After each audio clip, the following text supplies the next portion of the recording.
In the headlines, all is now set for Osun governorship election as INEC concludes distribution of election materials. Court orders upward review of judges' salaries. Inflation hits 18.6% in Nigeria, according to Nigerian Bureau of Statistics. And on the foreign scene, Sri Lanka swears in Ranil Wickremesinghe as acting leader after massed protests. Hello and welcome to Trust News Update. I'm Dashan Hussaina Usman.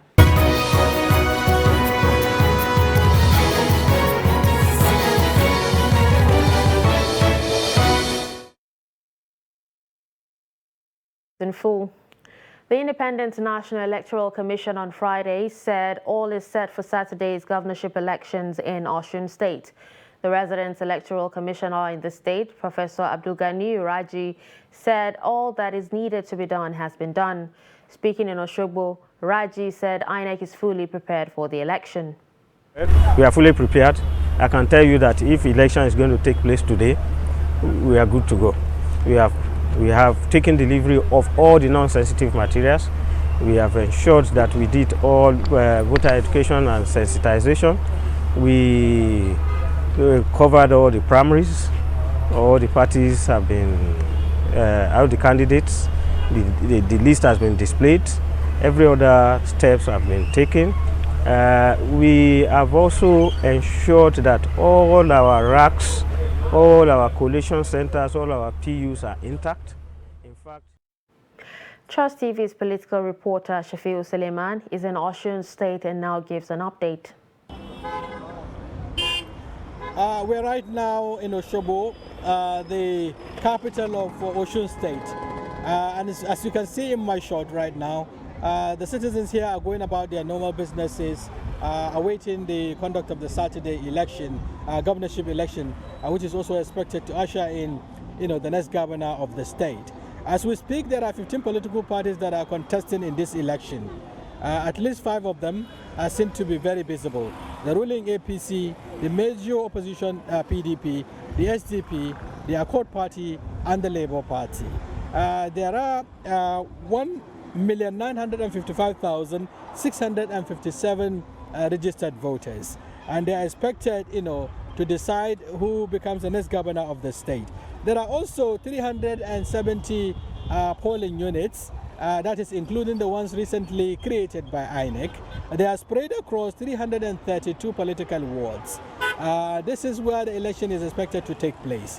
And as we speak, the election is very much crucial to the political parties, at least the 2 major political parties, the incumbent APC, which is battling to retain its mandate, and the major opposition PDP, which is warming up to take over the mantle of leadership. All political parties have engaged the electorate, effectively. Yesterday was the last, campaign rally, which was conducted by the major opposition PDP. The electorates here are upbeat and, of course, ready to exercise their franchise. But there is a major concern with regards to the possibility of vote buying across party lines, and stakeholders in the electoral process, including the civil society organizations and the media, have been conscientizing the people and, of course, enlightening them with regards to the importance of their franchise and for them not to sell their mandate. Security arrangement is also done, effectively. There are security personnel deployed across the state at strategic position. Remember, the Nigerian police deployed 21,000 policemen, in addition to other officials who are also going to man the election. I mean, INEC has said it's going to be very, peaceful and, of course, credible. Already, the INEC has deployed electoral materials across the polling units.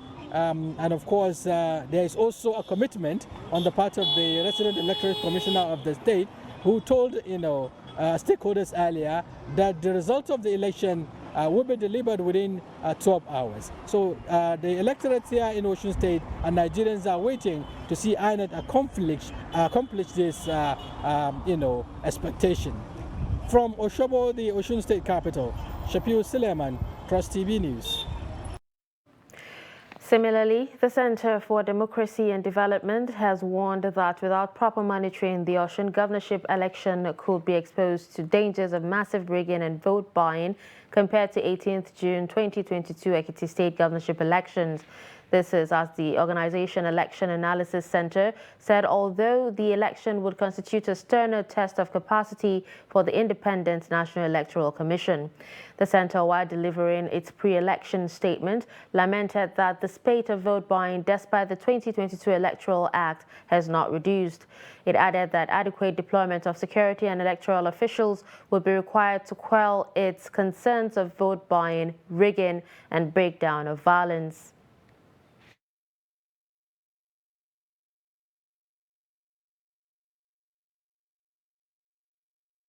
An issue-based campaign by the major candidates. The rising cases of cultism and street gangs in the state could be appropriated for electoral violence. With the current security reality, the Osun State governorship election will require an efficient deployment of security personnel. Despite the 2022 Electoral Act, the spate of vote buying has not reduced. This was evident in the Ekiti State governorship election and likely to be worse in the Osun State governorship election. From all accounts that we are getting, vote buying may also be a dent on the elections. I think we tend to believe that vote buying is exceptional to our own political culture. But we all know, of course, that vote buying occurs in many other countries where elections are conducted. Retirement of 11 resident electoral commissioners ahead of 2023 elections is raising concerns on the successful conduct of the elections. 9 other resident electoral commissioners are due for retirement in August. However, INEC National Commissioner and Chairman Information and Voters Education Committee, Festus Okoye, said Nigerians should not worry as the concerns are being addressed. Musa Luka reports. The National Commissioner and Chairman Information and Voters Education Committee, Festus Okoye, has confirmed that 11 resident electoral commissioners have retired. They were commissioners in charge of Kogi, Plateau, Yobe, Bauchi, Gombe, Rivers, Oyo, Imo, Enugu, Abia, and Anambra State. Okoye added that from the 15th day of August, the resident electoral commissioners for Adamawa, Niger, Kano, Katsina, Kaduna, Sokoto, Akwa Ibom, and Osun will complete their tour of duty. Okoye said that it is the responsibility of the presidency to appoint resident electoral commissioners, affirming that the presidency is aware and believed to be working toward filling the vacuum. When a resident electoral commissioner is appointed, the presidency issues a letter of appointment to such a resident electoral commissioner, and that letter emanates from the Secretary to the Government of the Federation. So the presidency and the executive are aware of the retirement of these resident electoral commissioners, and we are confident that they are working around the clock to make sure that new resident electoral commissioners are appointed. And for those who have served just only one term, there may be the need, or the president may see the need to reappoint some of them. But it is at the entire discretion of the president who is appointed as a resident electoral commissioner and who is not appointed. The commission has nothing to do with that. Speaking on the permanent voters card registration, Okoye said that the commission is working hard toward ensuring that citizens participate in the registration. This commission has given its all to make sure that every registrable Nigerian gets an opportunity of registering. The registration of voters is a voluntary thing. In other words, if you want to be registered, you must show up to any of our registration centers to be registered. We also opened an online portal through which people did their pre-registration. We have 7 services in that portal. The only service we have suspended in relation to our online services is the service relating to pre-registration for new registrants. Also affirming the readiness of the Commission for Osun governorship election, Okoye said the commission is fully ready for the election as materials and personnel are on ground. Well, in relation to the Osun governorship election, this commission is ready. we carried out what we call readiness assessment between the 3rd day of July and the 7th day of July. And the chairman and national commissioners visited over 5 of the local government areas of Osun State. And we confirmed that our non-sensitive materials have been biased to PU level. So in terms of non-sensitive materials, there's no issue. INEC has fixed February 25th, 2023 for presidential and national assembly elections. Musa Luka, Trust TV News, Abuja. The Independent National Electoral Commission says it is acting on reports and videos trending online about permanent voter cards allegedly buried underground in some locations, including the compound of a high-profile person. The Commission, according to a statement by the National Commissioner and Chairman Information and Voter Education, Festus Okoye, has commenced immediately investigation into the allegation, warning that anyone found wanting could be sanctioned. The INEC Commissioner appealed to those who found the alleged buried PVCs to deliver them to the Commission's nearest state or local government office. He vowed that the Commission would encounter attempts to sabotage the process of getting PVCs to registered voters. He assured Nigerians that the matter will be pursued to its logical conclusion. Corps Marshal Boboye Oyeyemi of the Federal Road Safety Corps has said the Corps will enforce the ban on spy number plates by the police. The Inspector General of Police, Usman Baba, gave the order on Wednesday. In a statement, BC Kazim, Corps Public Education Officer, quoted Oyeyemi as commending the IGP and describing his order as a bold step. Oyeyemi asked commanding officers of the Corps across the nation to join hands with the police force to enforce the order. Oyeyemi also asked commanding officers to impound private vehicles that are using commercial plate numbers. A national industrial court, Abuja, on Friday ordered the federal government to put machineries in place for the immediate review of the salaries and allowances of the judicial officers in Nigeria. Justice Osatohaweme Obaseki Osaye, who issued the order, held that the current salaries and allowances of judicial officers in the country is not only abysmally low, but embarrassing. Delivering judgment in a suit instituted against the federal government by a senior advocate of Nigeria, Sebastian Honorable Justice Obaseki Osagie, ordered the federal government to commence a monthly payment of 10 million naira to the Chief Justice of Nigeria, 9 million naira to other justices of the Apex Court, President of Court of Appeal, 9 million naira, while other justices of the Appellate Court, 8 million naira. Chief judges of both federal and states high court will be paid 8 million naira, while judges of the federal and states high courts 7 million naira. You're watching Trust News Update. Coming up after the break. Dumping wastes killing aquatic life. Do stay with us. Where do they get food? How do they survive? Who is providing them with food? Are you not asking questions about the arms and ammunitions? What is the source? How are they getting it? For how long we've been fighting them? These are questions that you need to ask. Do you mean that we should vacate all our villages, all our farms, all our houses, and surrender them to bandits? And wait for Police Officer General Emeka all the way from Enugu to come to Kaduna and rescue me? Defend yourself. If the federal government is serious about curtailing this banditry, I can assure you it has the strength and the forces to do it. They were angered by my absence, so they decided to burn my house. Had it been I was present when they come, they would have killed me. An kai musu naira miliyan 9 suka sako diyana sannan suka ce ni kuma ba za su kini ba. Kidnapping is just an extension of catch wrestling.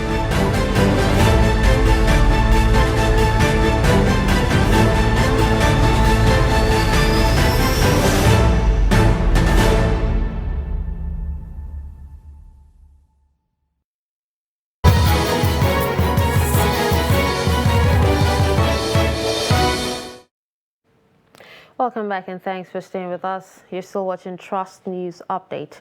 Let's take a look at some of our top stories. We told you that all is now set for Osun governorship election as INEC concludes distribution of electoral materials. You also heard that court orders upward review of judges' salaries.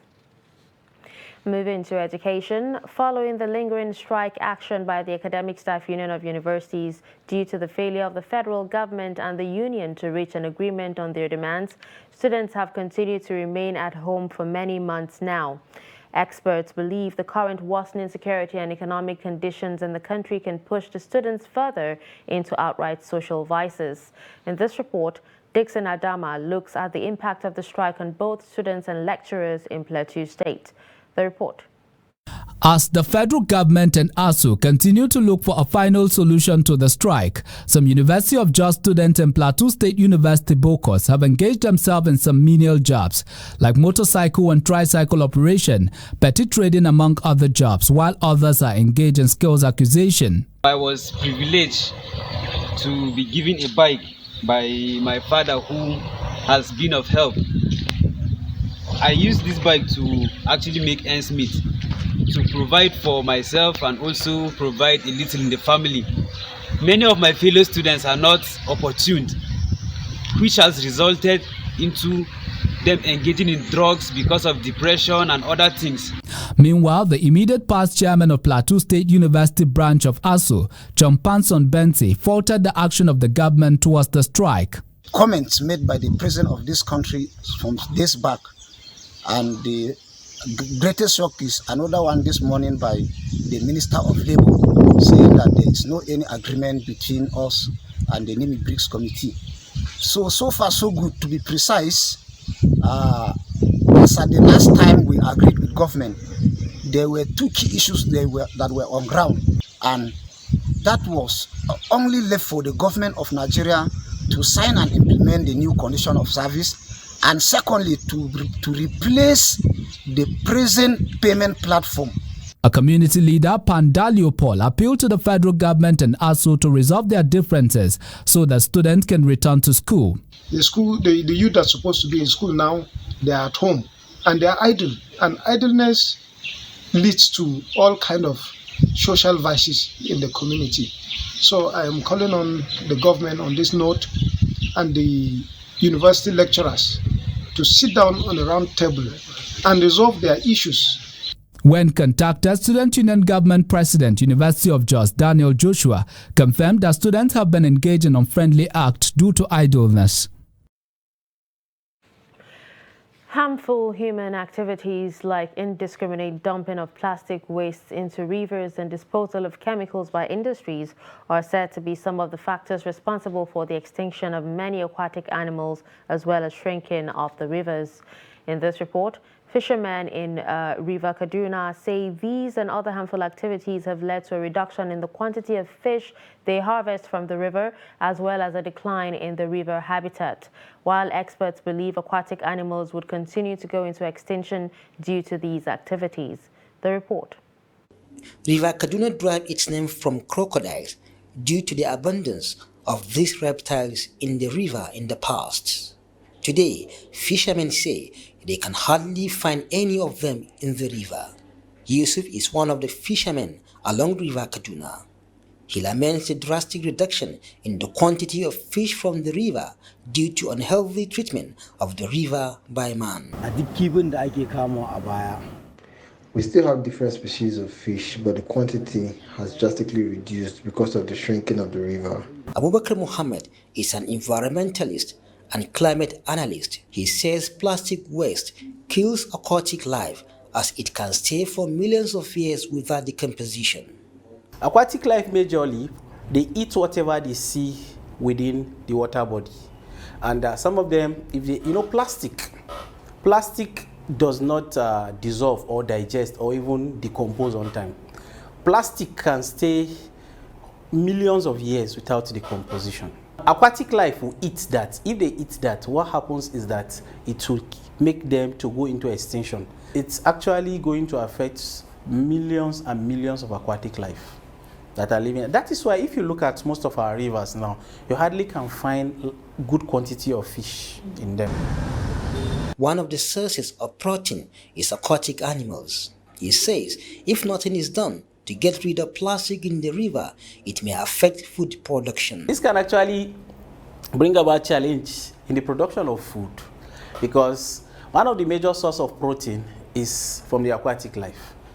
You get it? So perhaps if we have shortage in the production of food, like especially protein, then you have so many people coming up with malnourished, how do I put it, malnutrition. That is people coming up with sickness like beriberi and so on and so forth. The climate analyst says industrial wastes that empty into the river affect aquatic life, adding that discouraging indiscriminate dumping of plastic and the promotion of recycling activities will rescue aquatic life from further extinction. Industries, they are wastes that they are allowed to run into the drainage, from the drainage to the water body, also affect aquatic life, especially petroleum wastes. You get it? They affect aquatic life because some of them can actually make this aquatic organism, it depletes the oxygen that is found in water. Most of these plastics, this petroleum waste, and some of this wood waste that they throw into water body can actually be refined for production. Yes, it can be turned into money. Any other waste that comes to the river will decompose after some time, but the plastics wastes do not. Experts say healthy aquatic life can be achieved by using fewer plastic products, participating in river cleanups, and supporting organizations working to protect marine life. In business, recently released figures by the National Bureau of Statistics indicate that Nigeria's inflation rate rose in June to 18.60% on a year-on-year basis. The NBS, in its Consumer Price Index June 2022 report, explains that this represents an increase of 0.84% compared to the 17.75% rate recorded in June 2021. Increases were recorded in all classifications of individual consumption. In 2022, inflation rates have kept on rising, going from 15.6% in January to 15.7% in February and 15.92% in March. The inflation rate kept on rising to 16.82% in April, while it settled at 17.7% in May. Just before the most recent rise, the World Bank has listed Nigeria among 10 countries in the world with the worst inflation rates. The Global Bank's assessment is based on 2021 figures. And now we have a guest in the studio, Desmond John. He's an economist and public affairs analyst to speak on this development. Thank you for joining us on the news this evening, Mr. Desmond. Thank you for having me in your studio. All right, so 18.6% inflation, that's about 0.84% higher than, this time last year. Yes. How do you interpret these statistics with what is happening in Nigeria? Well, it's as a result of the high cost of productions. Recently you can hear about the cost of diesel, which you use to produce most of our available household needs. The demands are high, but the cost of production are also going high. You can see that the country has no fixed control of the fuel because there's no power. So every producers, every manufacturers source its powers locally, and the major source of power as of today is diesel. And the cost of diesel has skyrocketed from 600 naira per liter to 850 naira per liter. So, and the demands for these goods is still the same thing. In fact, it's rising. Recently, we had a celebration in Nigeria that virtually encouraged, more supplies, more buying.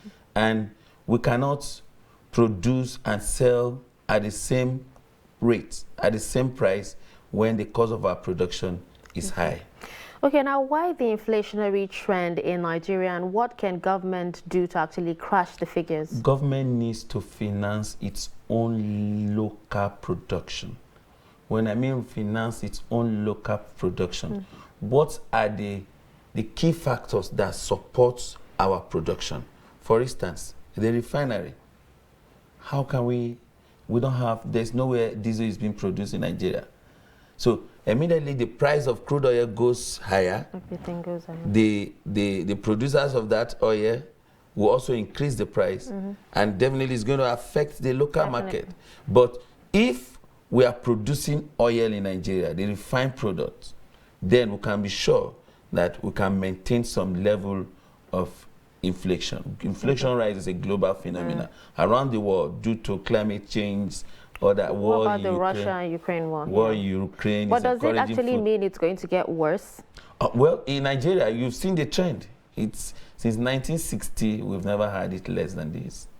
So, and our source of production, our supportive arm of production, has not been developed, and there is no sign that these things are going to come up as soon as possible. Okay. So how do you produce without them? Okay. Well, thank you so much for joining us on the news this evening. Thank you, Dad. All right, so that was Desmond John, economist and public affairs analyst, speaking on recent inflation figures. With that, we'll move on to the foreign scene. Sri Lanka's new Prime Minister, Ranil Wickremesinghe, has been sworn in as acting president as the country reels from an economic crisis and unrest. He replaces Gotabaya Rajapaksa, who fled to Singapore after unprecedented mass protests, which saw demonstrators overrun the presidential palace. Protesters defied a curfew to celebrate his resignation during the night.